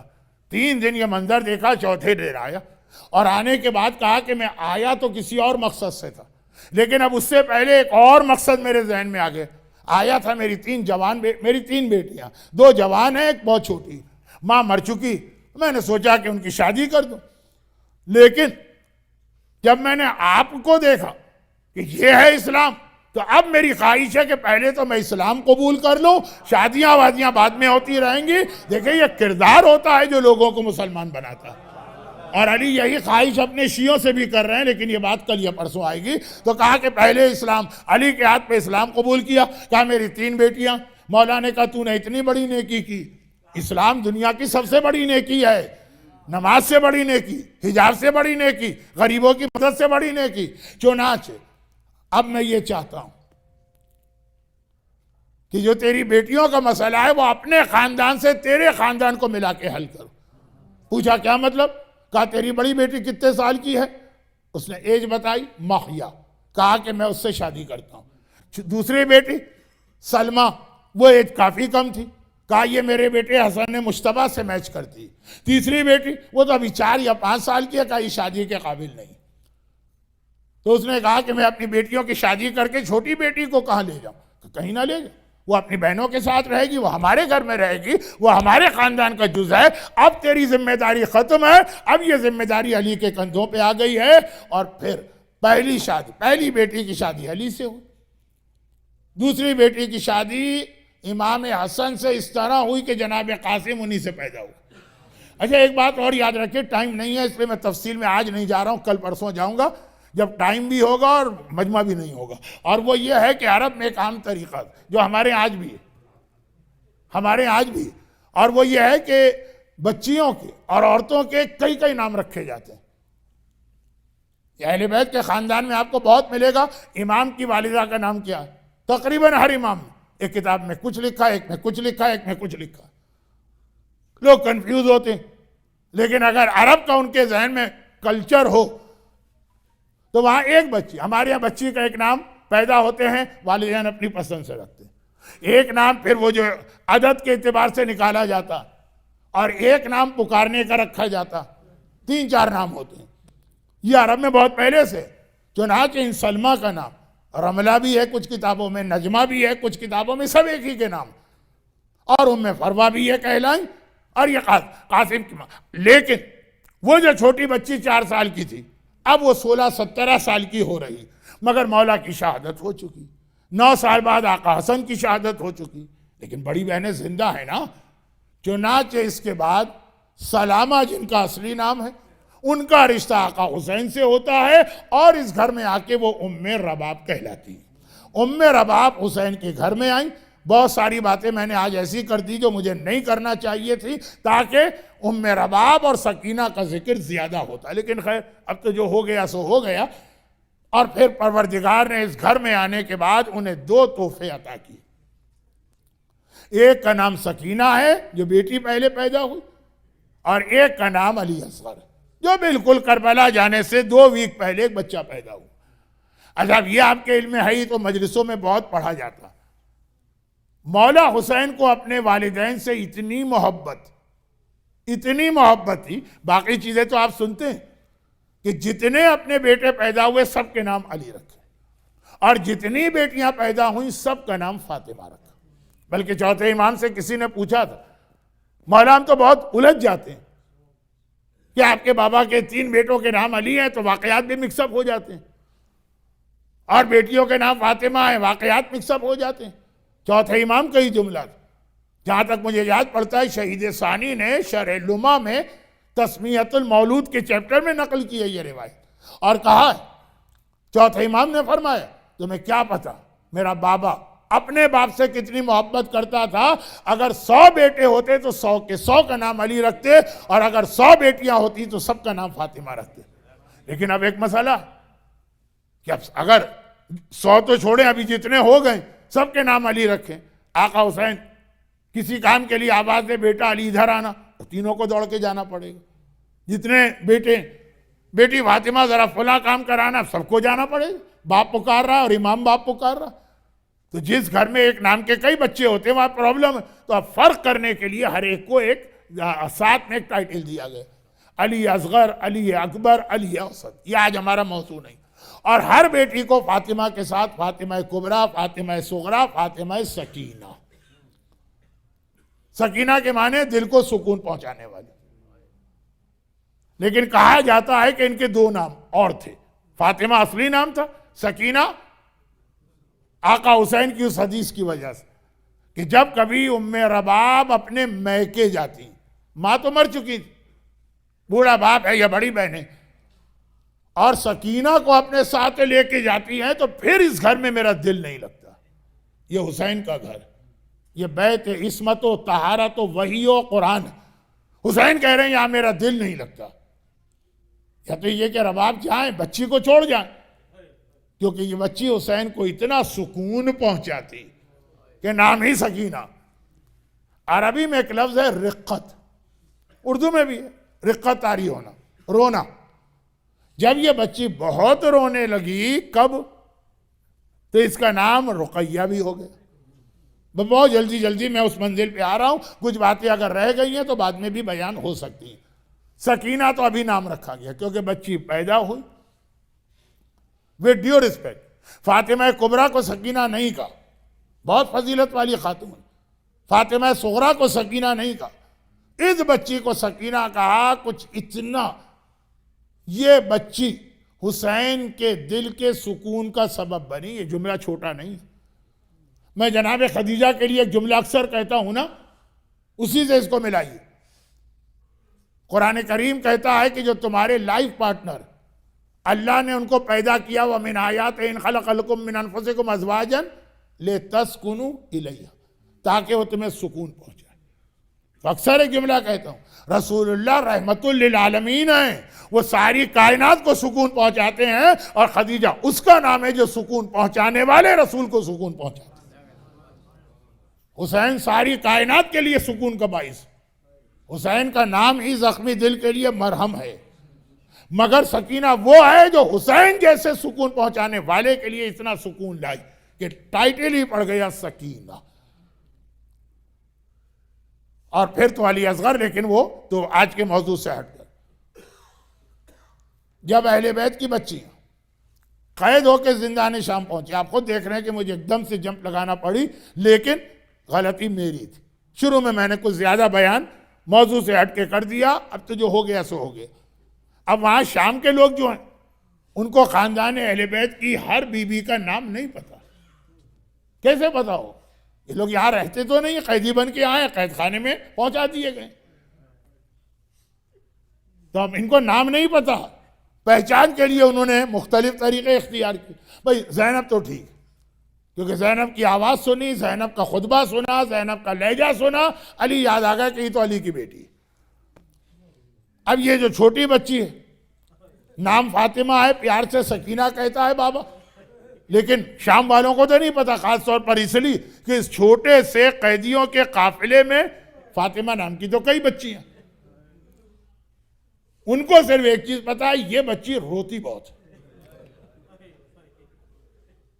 پوری رات روتی رہتی، تو انہوں نے نام ہی اس کا رکھ دیا رقیہ۔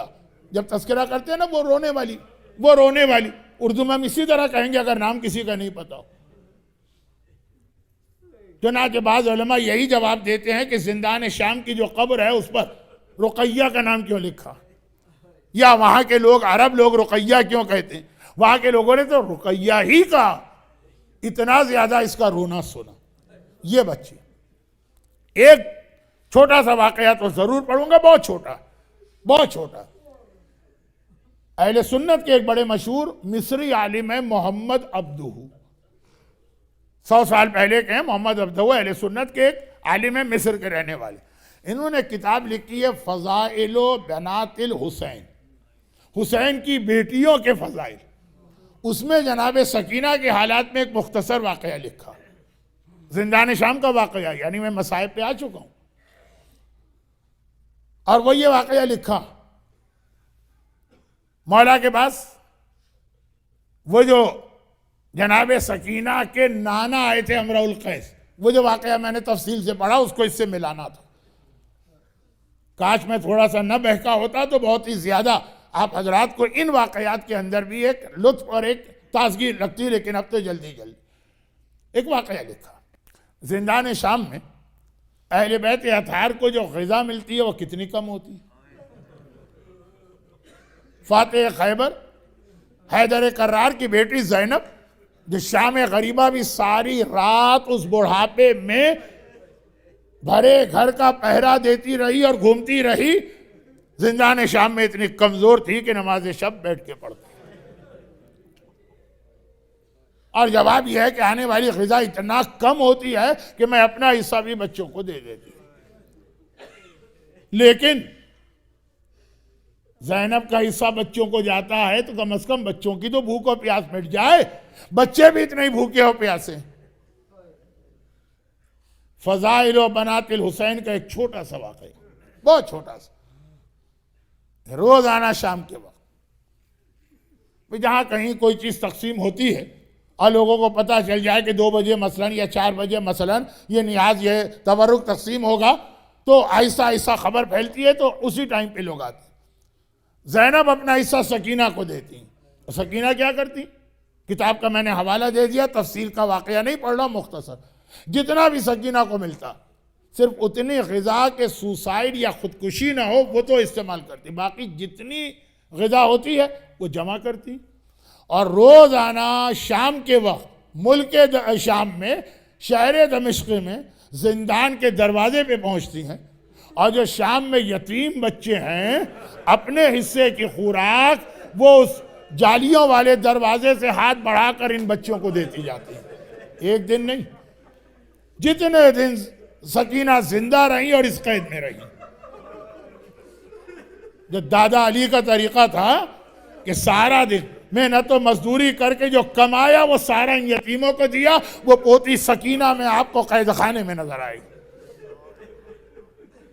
شام کے چھوٹے چھوٹے بچے یتیم، پہلے زمانے میں تو ہر شہر میں یتیم ہوتے تھے جن کو کوئی خیال کرنے والا نہیں ہے، ان کے اپنے خاندان والے بھلا دیتے ہیں. حسین کی سکینہ خیال کرتی.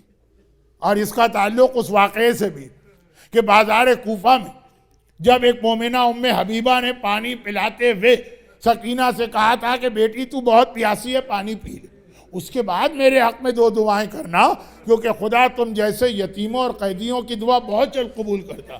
سکینہ نے پانی پینے سے انکار کر دیا. پہلے دعائیں بتا، پہلے تیرے حق میں دعا دی جائے گی پھر پانی پیا جائے گا.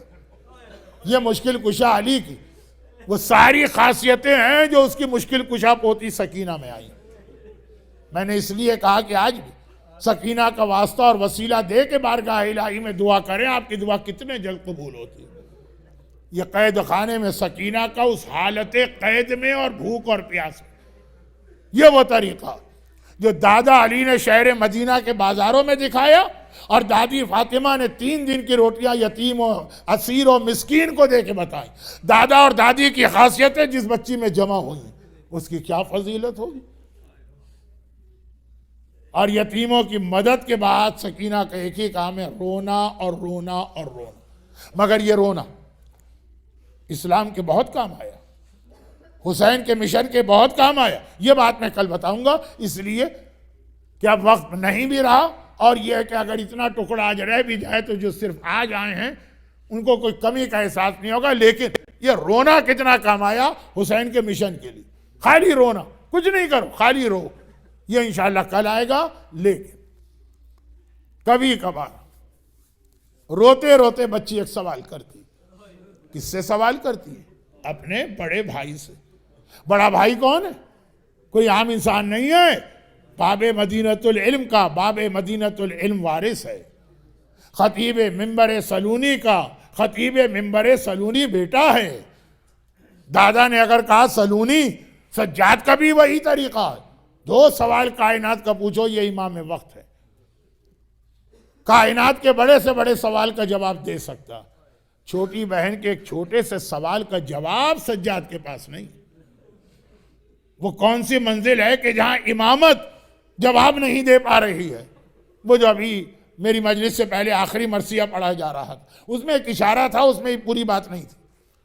اور وہ یہ کہ روزانہ شام کے وقت پورا دن روتی، آدھی رات تک روتی، اور شام کے وقت جب یتیموں کی مدد کر لیتی ہے تو بھیا سجاد کے ساتھ قید خانے میں بیٹھ جاتی ہے. قید خانہ کون سا؟ خدا آپ کے گھروں کو سلامت رکھے، آپ کے بچوں کے سر پہ چھت کا سایہ رہے، آپ کی یہ قابل احترام خواتین کے پردے اور عزتیں محفوظ رہیں. قید خانہ وہ ہے جہاں کوئی چھت نہیں. کبھی آپ سمر گزاریے ڈیمسکس میں جو جلتا سورج کھال جلاتا، اور کبھی ونٹر گزاریے جو رات کو برف پڑتی ہے وہاں پہ اسنو. زینب کبریٰ اسی بغیر چھت کے قید خانے میں گرمیوں کی جلانے والی سورج کے نیچے اور سردیوں میں یہ برف کے درمیان اپنی اولاد کو لے کے بیٹھی ہے. کمبل و لحاف و بلینکٹ تو چھوڑیے، بہت زیادہ سردی لگتی ہے کبھی، اور ہمارے پاس کوئی چیز نہ ہو تو ہم کرتے پہ کرتا پہن لیتے ہیں. مثلا زینب کے پاس تو اپنے بچوں کے لیے لباس بھی نہیں ہے، ورنہ سکینہ کو جب دفن کیا جاتا تو جلے ہوئے کرتے میں دفن نہ کیا جاتا.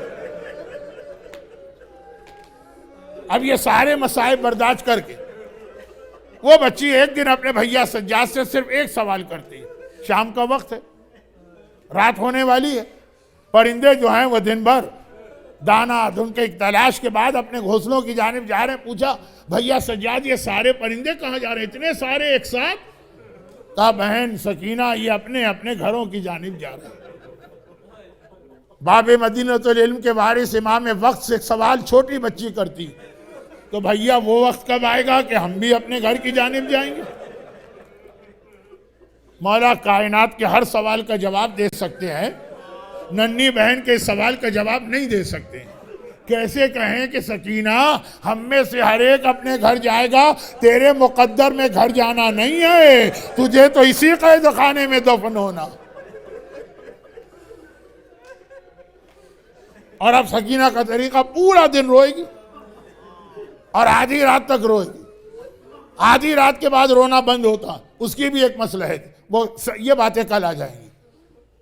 اچھا وہاں یہ ہے کہ قید خانہ یزید کے محل کے اتنا قریب ہے کہ دن بھر تو وہ اپنے دربار میں بیٹھا ہوتا ہے، جب رات کو گھر آتا تو بچی کے رونے کی آواز، بڑے سے بڑے پتھر دل کا کلیجہ ٹکڑے ٹکڑے ہو جائے، وہ یزید کے کمرے تک آتی. وہ اپنے بستر پہ لیٹ بھی گیا سونے کے لیے، نیند نہیں آتی، کروٹیں بدلتا رہتا ہے جب تک رونے کی آواز آ رہی. آدھی رات کو جب سکینہ کو زینب سلا دیتی، بیٹی اب لیٹ جا آرام کر تھوڑی دیر، تب یزید کو بھی نیند آتی ہے، آواز بند ہوئی نا. پھر وہ رات آ گئی جس کی وجہ سے آج ہم شہادت سکینہ کا دن منا رہے ہیں کہ سکینہ پورا دن روئی، پوری آدھی رات تک روئی. آدھی رات کا وقت آیا، سکینہ نے ماتم بند کیا، زینب نے سکینہ کو لٹا دی. جب سکینہ لیٹ جاتی ہے البتہ روز ایک شکوہ ضرور کرتی ہے، پھوپھی اماں اتنی سخت زمین پہ مجھے نیند نہیں آ رہی، کیونکہ بابا کے نرم سینے پہ سوئی ہے ساری زندگی. بہرحال زینب سلا دیتی ہیں. جب سکینہ زمین کو بستر بنا کے لیٹ جاتی تب ساری بیویاں سوتی. جب تک سکینہ جاگ رہی ہے کوئی بیوی بھی نہیں سوئی. اب ایک ایک کر کے ساری بیویاں، لیلا، فروا، ربا، فضہ، کبریٰ، جتنی بیویاں سب لیٹ گئی. زینب بھی لیٹ گئی، آنکھ لگ گئی. یزید کی بھی آنکھ لگی. ایک دم سوتے سوتے سکینہ چونک کے اٹھ گئی اور ایک بار دوبارہ آج ماتم شروع کر دیا آدھی رات کے بعد. بھائی ادھر سکینہ ماتم شروع کیا، زینب، تو زینب کی تو پوری نیند سکینہ پہ ڈیپینڈ ہے، زینب کی بھی آنکھ کھل گئی. سکینہ بیٹی اس وقت دوبارہ ماتم؟ کہا پھوپھی اماں یہ بتائیے میرا بابا کہاں چلا گیا؟ زینب نے کہا سکینہ بیٹی دن بھر تو یہ سوال کرتی ہے، اب تجھے جواب دیتے ہیں، تجھے پتا ہے تیرا بابا تو کربلا میں رہ گیا۔ کہا پھوپھی اماں میں اس کی بات نہیں کر رہی ہوں، ابھی میں لیٹی تھی اور آنکھ لگی تھی، میں نے خواب میں دیکھا میرا بابا آیا، اور اکیلا نہیں آیا، میری دادی فاطمہ زہرا کو لے کے آیا۔ بابا کو دیکھتے ہی میں نے فریاد کی، بابا آپ مجھے اکیلا چھوڑ کے چلے گئے؟ بابا نے کہا سکینہ بیٹی ہم تو تمہیں لینے آئے، اور دیکھ تیری دادی بھی تجھے لینے آئی۔ اور آنکھ کھل گئی سکینہ کی، کہا پھوپھی اماں ابھی میرا بابا آیا تھا، میرا بابا کہاں چلا گئے؟ بھئی زینب کے لیے اتنا جملہ، حسین کا کہنا سکینہ میں تجھے لینے آیا ہوں، زینب سمجھ گئی، جلدی سے آواز دی، اے کلثوم، اے رقیہ، اے رباب، اے فروا، اے لیلا، ذرا نیند سے بیدار ہو جاؤ، سنو تو میری بچی کیا کہہ رہی ہے، ایسا لگ رہا ہے میری سکینہ مجھے چھوڑ کے جانے والی ہے۔ ساری بیویاں اٹھ گئیں، سکینہ کا خواب سنا، ایک مرتبہ سب نے ماتم شروع کیا، یہ آواز تو یزید کے محل کی دیواروں سے ٹکرائی، یزید جو ابھی لیٹا تھا گھبرا کے اٹھ گئے، اور ایک مرتبہ غصے کے عالم میں کہنے لگا کہ آج مجھے باقی رات کو بھی نیند نہیں ملے گی، یہ بچی کیوں رو رہی؟ جاؤ اور جا کر بچی کو خاموش کراؤ۔ غلاموں نے ہاتھ جوڑ لیے، کہا کہ اے حاکم جو حکم کہو گے عمل کریں گے، اس پہ کیسے عمل کریں؟ جاؤ خاموش کرو۔ کیسے خاموش کرائیں؟ کہا کہ اگر خاموش کرانے کے لیے سختی کریں، تماچے لگائیں، کوڑے ماریں، وہ تو اور زیادہ فریاد کرتی ہے، چچا عباس ذرا آ کے مجھے ان ظالموں سے بچا لو، یہ مجھے کوڑے مار رہے، یہ مجھے تماچے مار رہے۔ کیسے خاموش کرائیں؟ اب یزید سر پکڑ کے کہتا ہے تو کیا آج پوری رات میں جاگوں گا؟ ایک کنیز، وہی جو عورت کی بات ہے نا، عورت کا دل نرم ہے، وہ سمجھ جاتی۔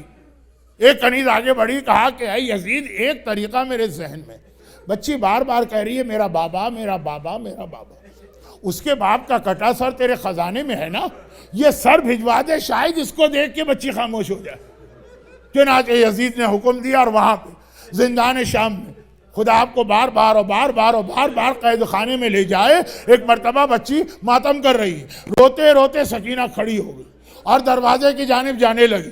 زینب نے جلدی سے روکا، سکینہ بیٹی کہاں جا رہی ہے؟ کہا کہ پھوپھی اماں دروازے سے مجھے بابا کی خوشبو آ رہی ہے، بابا کی خوشبو آ رہی ہے۔ اور قید خانے کا دروازہ کھولا، کچھ کنیزیں ایک تشت لے کے آئیں جس پہ کپڑا پڑا، زینب کے سامنے یہ تشت رکھا اور کہا شہزادی بنت رسول، حاکم نے یہ تشت بھجوایا۔ زینب حیران ہو گئی، یہ تشت آدھی رات کو کیوں؟ ایک مرتبہ کپڑا ہٹایا، ہائے زینب کی نگاہ کے سامنے حسین کا کٹا سر نظر آ رہا ہے۔ جیسے ہی کٹے سر پہ نگاہ پڑی، ساری بیویاں اپنی اپنی جگہ سے کھڑی ہو گئیں، سب نے اس تشت کا رخ کیا اور ایک بار اشارہ کر کے زیارت پڑھنے لگی، السلام علیکہ یا ابا عبداللہ، السلام علیکہ یا ابن رسول اللہ۔ زینب آگے بڑھی، تشت سے کٹے سر کو نکالا، سکینہ کے جلے ہوئے کرتے کے دامن میں یہ سر رکھا، سکینہ جھکی، باپ کے ہونٹوں پہ ہونٹ رکھے، اور مورخین نے لکھا کہ آج منظر بدل گیا۔ ہمیشہ حسین جھک کے سکینہ کا بوسہ لیتے تھے، آج سکینہ جھک کے بابا کا بوسہ لے رہی۔ بابا ذرا دیکھ میرے رخسار زخمی ہیں، بابا ذرا دیکھ میرے بدن پہ کوڑے ہیں۔ ایک مرتبہ رکی، کہا بابا میں اپنی بات کر رہی، تو مجھ سے زیادہ زخمی نظر آ رہا، تیرے ہونٹ زخمی، تیرے دانت زخمی، تیرا گلا کٹا ہوا، تیری داڑھی خون سے بھری ہوئی، بابا تو مجھ سے زیادہ زخمی ہے۔ اور ایک بار زینب، سکینہ کی آواز آنا بند ہو گئی، آواز آنا بند ہو گئی، زینب گھبرا گئی، آواز دی سجاد بیٹا ذرا دیکھو میری سکینہ کیوں خاموش ہوئی ہے۔ میرا مظلوم آقا آگے بڑھا، خدا کسی جوان بھائی کو چھوٹی بہن کی یہ حالت نہ دکھائے، آگے بڑھا، بہن کے ہاتھ کو تھاما اور پلٹ کے کہا پھوپھی اماں انا للہ و انا الیہ راجعون، میری بہن سکینہ مجھے چھوڑ کے بابا کے پاس چلی گئی۔ غسالہ بلائی گئی، غسل خانے میں گئی اور چیخیں مارتی بھی آ گئی، اے بیویو تم نے اس بچی پہ کتنا ظلم کیا ہے، سر سے پیر تک سارا بدن نیزوں اور تیروں سے زخمی ہے، کوڑوں کے زخم ہیں، اور پھر آخر غسل تو دے دیا، کفن پہنانے کے لیے کفن نہ تھا۔ شام غریبہ جس بچے کا کرتا جلا ہے، شام غریبہ اسی جلے ہوئے کرتے میں سکینہ کو غسل دے کے سجاد ہاتھوں میں لے کے آگے بڑھا اور قبر کے قریب گیا۔ میرا دل کہتا ہے ادھر سجاد نے سکینہ کو قبر میں اتارنا چاہا ہوگا، ادھر فاطمہ زہرا کی آواز آئی ہوگی، سجاد بیٹا یہ میری بچی سے لینے میں آئی ہوں، سکینہ کو میرے حوالے کر دے۔ ہائے میری سکینہ، اجرکم علی اللہ، اجرکم علی اللہ، وا سجادہ وا سکینہ۔ پروردگارہ حسین کی اس مظلومہ یتیمہ سکینہ کا واسطہ جو مومنین اور مومنات شہزادی کی وفات کے مجلس میں شرکت کے لیے آئے ہیں، ان کو، ان کے گھروں کو، ان کے گھر والوں کو، ان کی اولادوں کو بے حق سکینہ ہر مصیبت و پریشانی سے محفوظ فرما۔ خداوندہ سکینہ کا واسطہ، سکینہ کی دادی فاطمہ کا واسطہ، سکینہ کی پھوپھی زینب کبریٰ کا واسطہ، صاحبان ایمان جو آج کی مجلس میں ہیں، مومنین اور مومنات، ان کی ساری حاجتیں پوری فرما۔ خداوندہ ہم سب کے تمام مرحومین کی مغفرت فرما۔ جس مقصد کے لیے سکینہ نے قربانی دی ہے اس کی خاطر ہمیں دین اسلام پہ عمل کی توفیق عطا فرما، اور مصائب و مظالم ایسے کہ پتھر بھی ہو تو پگھل کے پانی بن جائے، ان کا انتقام لینے کے لیے اپنی آخری حجت وارث معصومین امام زمانہ کے ظہور میں تعجیل فرما۔